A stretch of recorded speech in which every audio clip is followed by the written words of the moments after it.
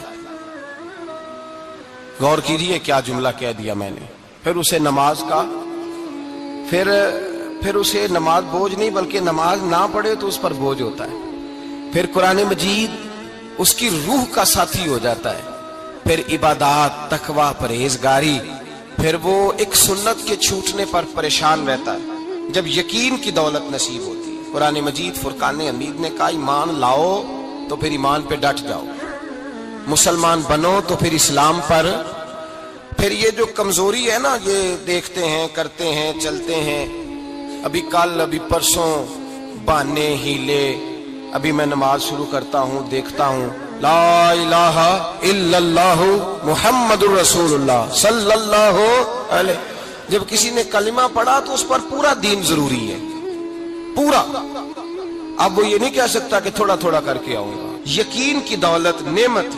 اللہ پاک قرآن مجید میں فرماتے ہیں ان الذین قالوا ربنا اللہ ثم استقاموا, جنہوں نے کہا کہ اللہ ہمارا رب ہے اور پھر وہ اس پر ڈٹ گئے, پھر اس پر وہ کہا تو ڈٹ گئے, کھڑے ہو گئے, نہیں اللہ ہی رب ہے, اللہ ہی دینے والا, اللہ ہی مالک, اللہ ہی ہمارا رازق ہے, رب ہی ہمارا سب کچھ. جب ڈٹ گئے تو فرمایا تتنزل علیہم الملائکہ, پھر میں ان کی مدد کے لیے آسمان سے فرشتوں کا نزول فرمایا کرتا ہوں. فرشتے کیا کہتے ہیں؟ اللہ تخافوا ولا تحزنوا, غم نہ کرنا, خوف نہ کھانا, وابشروا بالجنۃ التی کنتم توعدون, ہم تو تمہیں اللہ تبارک و تعالیٰ کی اس جنت کی خوشخبری دینے آئے ہیں جس کا رب نے تمہارے ساتھ وعدہ کیا ہوا ہے. پھر فرشتوں کا نزول ہوتا ہے, لیکن شرط کیا ہے کہ ایمان لائے, اور پھر ایمان پر پھر یہ نہ سوچے کہ وہ کس طرح دے گا, وہ کیسے عطا کرے گا, وہ میری مدد کس طرح کرے گا, نظام کیسے چلے. ڈٹ جائے, کہے میرے اللہ کا حکم ہے تو میں نے حلال ہی کھانا ہے, میرے رب کا حکم ہے تو میں نے تھوڑے پہ ہی گزارا کرنا ہے, میرے مالک کا حکم ہے تو میں نے اپنی جیب دیکھنی یا دوسرے کی نہیں دیکھنی, میرے رب کا حکم ہے تو میں نے اس کی اطاعت میں رہنا. جب ڈٹ جائے گا اللہ کے احکامات پر, جب ڈٹ جائے گا تو اللہ فرماتا ہے پھر میں تیری مدد کے لیے فرشتوں کا نزول کروں گا. نبی پاک صلی اللہ علیہ وسلم نے فرمایا دو دولتیں اگر کسی کو اللہ دے دے تو سمجھے اللہ نے اسے دنیا کی سب سے زیادہ دولت عطا فرما دی. دو دولتیں, دو قسم کا مال اگر اللہ کسی کو دے دے, دو قسم. یا رسول اللہ صلی اللہ علیہ وسلم وہ دولت کون سی ہے؟ تو حضور نے یہ نہیں فرمایا کہ اگر اللہ تبارک و تعالیٰ اسے سونا دے دے، چاندی دے دے، پیسے دے دے، جائیداد دے دے، اولاد دے دے، یہ نہیں۔ دیکھیے حضور نے دولت کس کو کہا؟ نبی پاک فرماتے ہیں دو قسم کا سرمایہ جس کو ملا اسے کائنات کی ہر نعمت مل گئی۔ اور حضور نے فرمایا میں اپنے غلاموں کو نصیحت کرتا ہوں کہ یہ دو دولتیں ایسی ہیں جو اللہ سے مانگا کریں، صبح و شام رب کریم سے ان دو پیسوں کا، سرمایے کا، اس خزانے کا سوال کریں۔ یہ مل گئے تو تمہیں ہر شے مل گئی۔ یا رسول اللہ وہ کون کون سی چیزیں ہیں؟ فرمایا ایک جس شخص کو اللہ نے معاف کرنے کی دولت عطا کر دی، جو معاف کرنے لگ گیا، جس کی طبیعت میں درگزر آ گیا، جو معاف کرنے لگا، غلطیاں معاف کرنے لگا، جس کو ایک دولت یہ مل گئی۔ اور دوسرا میرے مصطفیٰ نے فرمایا جسے اللہ نے یقین کی دولت عطا فرما دی، جس کو یہ دو دولتیں مل جائیں، ایک درگزر کرنا، دوسرا رب رسول پہ یقین کامل رکھنا، اسے کائنات کی ہر شے مل گئی۔ میرے نبی پاک نے فرمایا جب بھی دعا مانگو خدا سے یہ دو نعمتیں مانگا کرو، عرض کیا کرو اے اللہ درگزر کی دولت عطا فرما، اے اللہ تو ہمیں یقین کی دولت عطا فرما، ایمان کی قوت اور پختگی نصیب فرما۔ میرے بھائی حضور نے فرمایا مانگ کے لو۔ کمزور ایمان والا شخص کسی کام کا نہیں ہوتا۔ جس آدمی کے ذہن میں شک کا بیج ایک دفعہ جنم لیتا ہے وہ آدمی تو غلام سے بدتر ہے، بے کیف سجدہ، روٹھی روٹھی سی عبادت، اس کی زندگی کیفیات سے خالی ہے۔ جس شخص کو پتہ چل جائے نا لوگ میرے مخالف ہیں، اس کا تو سجن رہتا ہی کوئی نہیں۔ اصل بات یہ ہوتی ہے کہ یہاں سوچ بیٹھا ہے کہ دنیا میرے خلاف ہے، یہاں مخالفت یہاں بیٹھ گئی ہے، دو بندے باتیں کر رہے ہیں تو پریشان ہے، میرے خلاف ہی لگے ہوئے ہیں، میری ہی بات ہو رہی ہے، کیونکہ اصل تکلیف کہاں ہے؟ اور اگر یہاں یقین کامل ہو گیا نا کہ سارے مجھ سے پیار ہی کرتے ہیں، تو پھر دو بندوں کو بات کرتا دیکھیں گے تو یہی سوچے گا میری تعریفیں کر رہے تھے، کہہ رہے تھے کیا ہی بات ہے اس کی۔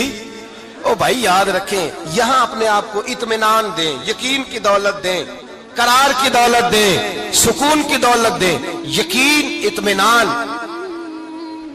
اگر آپ کو ایمان اور یقین حاصل ہو تو پھر دعا کریں اللہ اس پر استقامت عطا فرمائے، پھر اس پہ ڈٹ جائے۔ نبی پاک صلی اللہ علیہ وسلم نے فرمایا میں اس بات کا خوف نہیں کرتا کہ میری امت کمزور ہو جائے گی، اس بات کا ڈر نہیں کہ پیسے ختم ہو جائیں، نہ یہ خوف ہے کہ بھوکی مرے گی۔ حضور کس بات کا خوف ہے؟ تو نبی پاک نے فرمایا خوف یہ ہے کہ ان کا یقین کمزور ہو جائے گا، ان کا یقین۔ بخاری مسلم میں میرے مصطفیٰ نے فرمایا ہے کہ جو جمعے والے دن سب سے پہلے آئے گا اس کے نبی کا وعدہ ہے اللہ اسے اپنے رستے میں اونٹ خیرات کرنے کا ثواب عطا فرمائے گا۔ یہ ہے حضور کی زبان پر اعتبار، یہ ہے اللہ کے وعدے پر اعتبار، اللہ کے وعدے پر اعتبار۔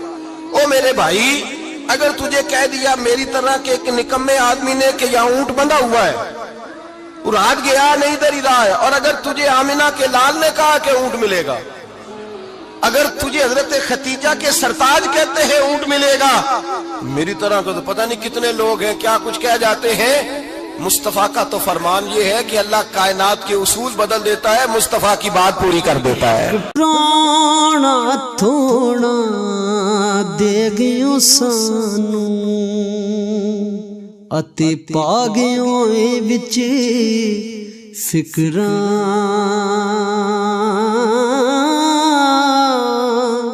پاٹی لیر پرانی وانگوں تے ٹنگ گیوں وچ ککراں۔